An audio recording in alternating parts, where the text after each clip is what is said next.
खबर शामिल करते हैं। ईरान ज़ायरीन इमाम रज़ा अलैहिस्सलाम को लेकर मुशाहिद से उड़ान भरने वाले हवाई जहाज़ में फ़नी खराबी। नेशनल हाईवे पर हंगामी लैंडिंग।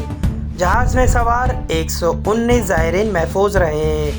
तमाम ज़ायरीन को सीढ़ियों के ज़रिए से बाहर निकाला गया। ये मुसाफिर इराकी लहजे में अरबी बोलने वाला एक शख्स था, जिसने कहा, अल्लाह ने हमें एक जहाज़ के हादसे से बचाया है। ज़ायरीन का ज़िंदा बचकर जहाज़ से बाहर निकलना एक मौजज़ा है। अल्लाह अकबर। या अबुलफज़ल, खुदा खैली रहममून करद। या अबुलफज़ल, या अबुलफज़ल, खैली खुदा रحم کرد. وای هواپیمامون با مصیبت واقعا دیگه فقط امام رضا. وای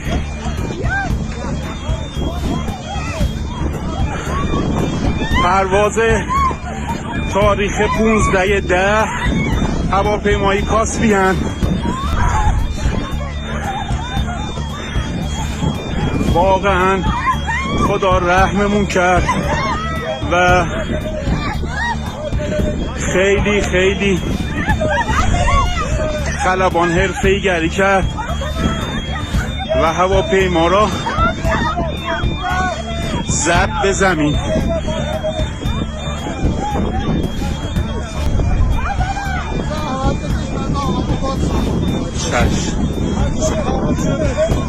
واقعا نصف جون شدن مردم.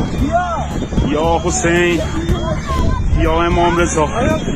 مسافرها ویلو تو بیابون باند اشغال شد و هواپیما به سختی رو زمین نشست.